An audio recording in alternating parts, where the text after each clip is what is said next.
when Shamsi's technical problems are resolved. That's the good news. So please. Hello, thank you everybody for being here, and I thank the organizers for having me here. It's a great honor for me to speak in the European Parliament. So, as was said in the introduction, I'm a journalist and press publisher from Morocco. I'm also the founder of a platform called freeairs.com. We're going to talk about it a little bit later. But I would like to start this talk by two anecdotes. The first anecdote happened to me in 2005. I was still a journalist in Morocco. And after the terrorist bombings that happened in London, there was a lot of talk in European and Western media about linking Islam to terrorism and how intertwined these two were. And I received that call from a producer of a TV show in the channel Arte that you might not very well know here in Europe. It's a French-German channel, which deems itself pretty intellectual.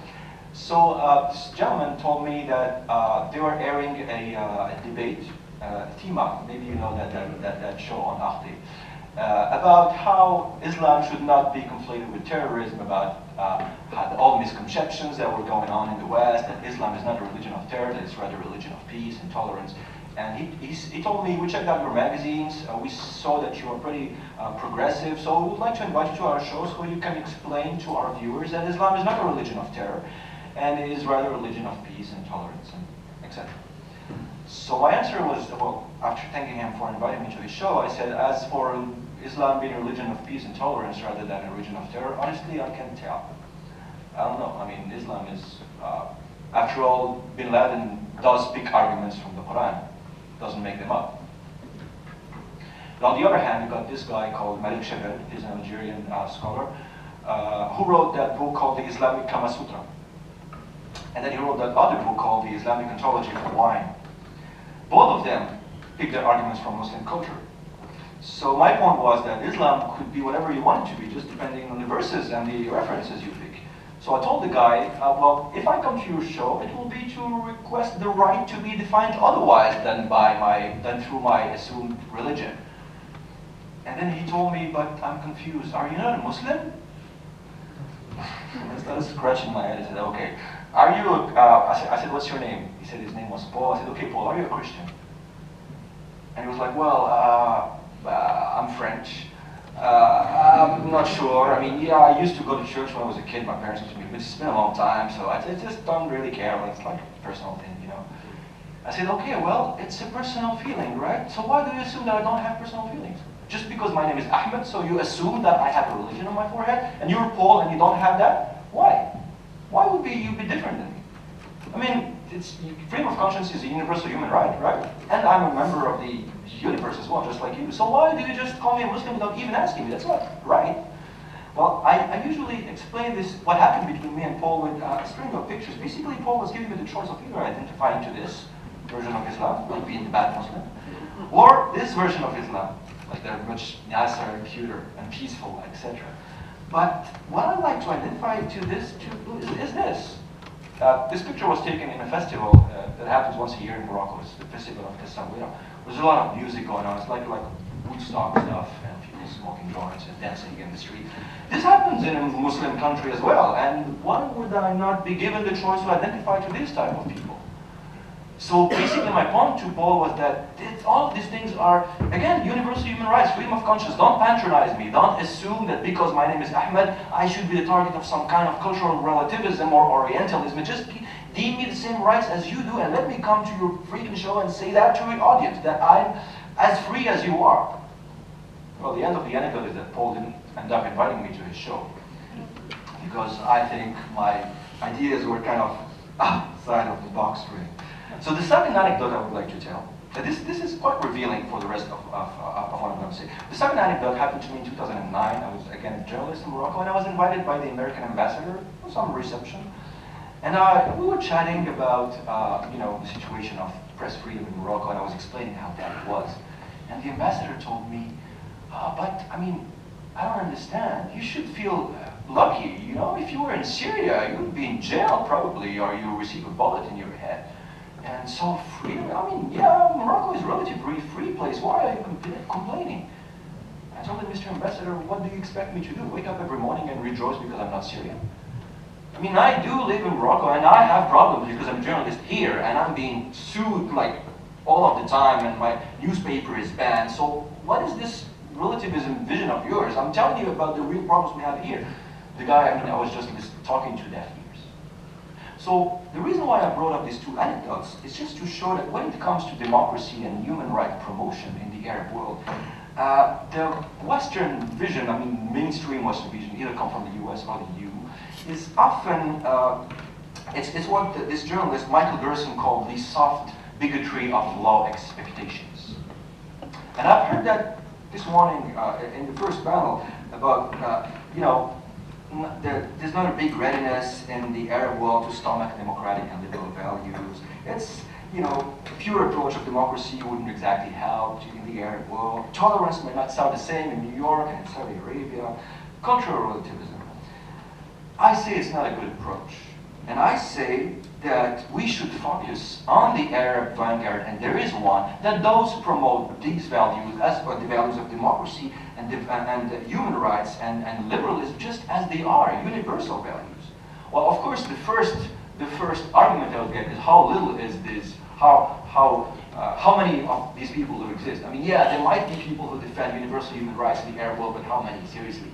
They're not the majority, right? You're just a fringe minority, you can't speak for the people. Well, my answer is very simple. This fringe minority started the Arab Spring. Everywhere in the Arab world. The most spectacular paradigm shift that happened in Arab politics for half a century was started by this fringe minority.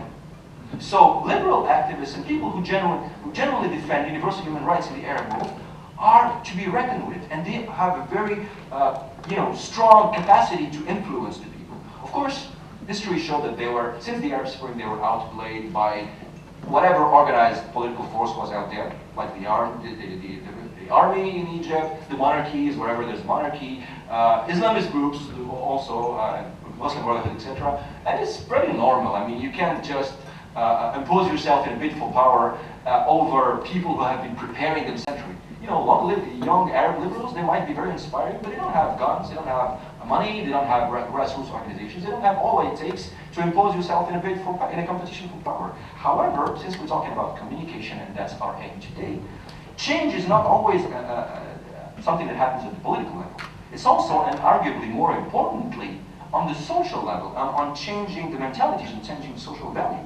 And for that, we should trust that liberal vanguard that did the Arab Spring, that started the Arab Spring, that influenced Arab masses to do these spectacular rebellions in 2011.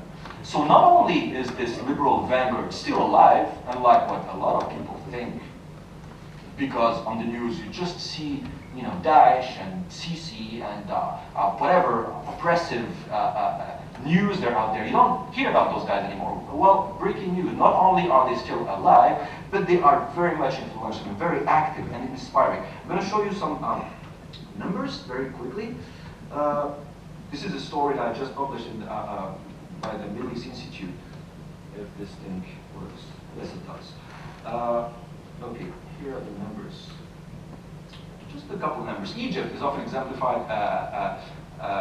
is often quoted as exemplifying, where is it? Here, as exemplifying, the post-revolutionary vanishing of liberal opinion leaders. Just look at Twitter in Egypt. 7 out of the 10 most followed Twitter accounts in Egypt are those of liberal commentators, either satirists like Bassem Youssef or Bilal Fadl, or secular politicians like Mohammed al-Baradei, Hamdin Sabahi, Amr Hamzawi. 7 out of the 10. Saudi Arabia, let's go to the extreme range. I mean, it's arguably the most conservative and Islamic countries on the planet. Well, YouTube is very strong in Saudi Arabia. I don't know if you're aware of that, but per capita is the country in the world where the connection to YouTube is the highest.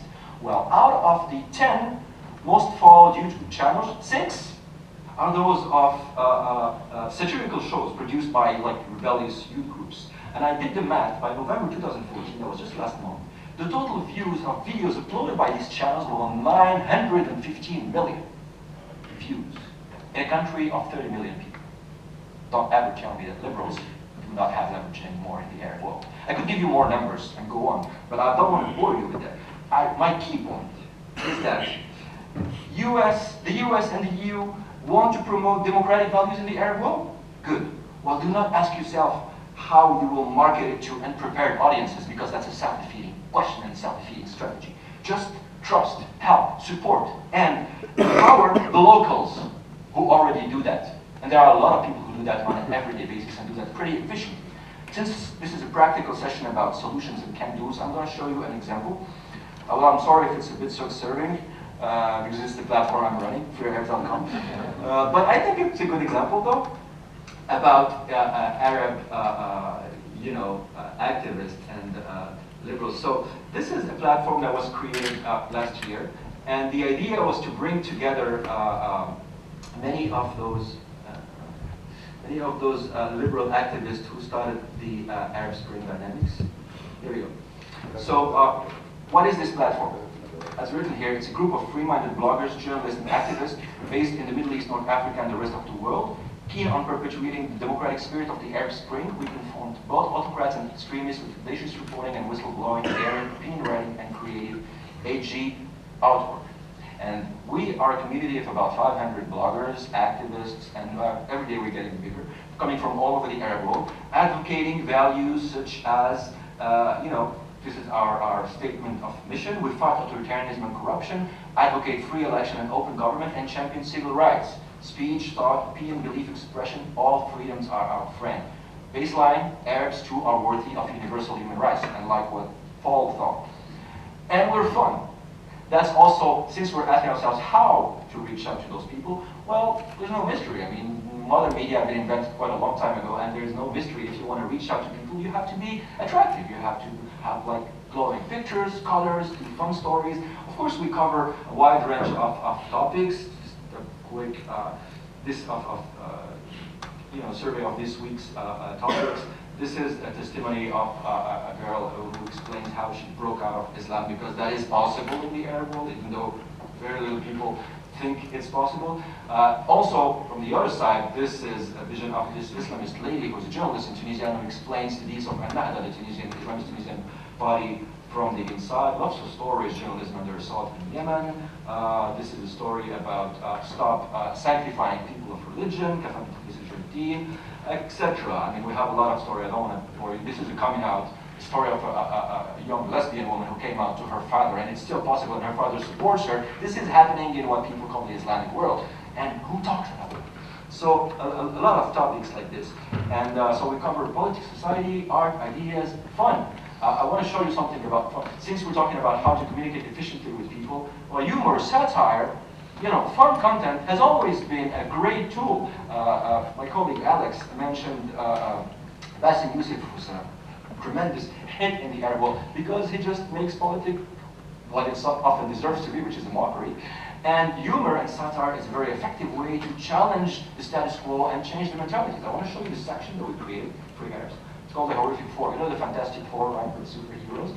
So we said that, okay, there are preconceptions in conservative and traditional culture in the Arab world that some type of character are not very well accepted in traditional mentality. So we call them the Horrific Four. And here they are, nightmare of decent family people. The independent woman, the homosexual, the atheist, and the Jew. And guess what? A lot of them do exist in the Arab world, except no one talks about them. So in this form of satire and mockery, we gave the floor and a platform to actual independent women, homosexuals, atheists, and Jews living in the Arab world to explain just their own vision of the story, etc. I just want to show you a 1-minute clip about satire, since we're talking about it. This is a brilliant show that was done by some Syrian members of our network, Syrian activists. It's called Keeping Holy Warriors Clean. There are no subtitles, it's 1 minute long, but I think I can translate it. So it's a fake advertisement. You know this one?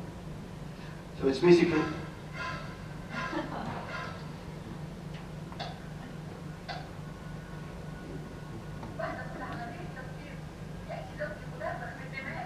She said, after every explosion, my husband comes up and he's got a lot of blood on his clothes. And there is no, powder that can take off all the blood on his clothes. So what's the solution?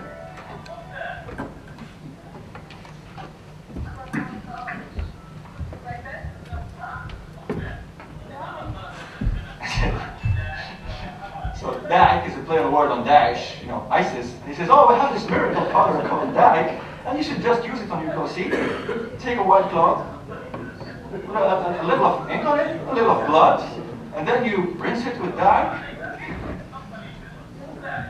with an explosive effect. And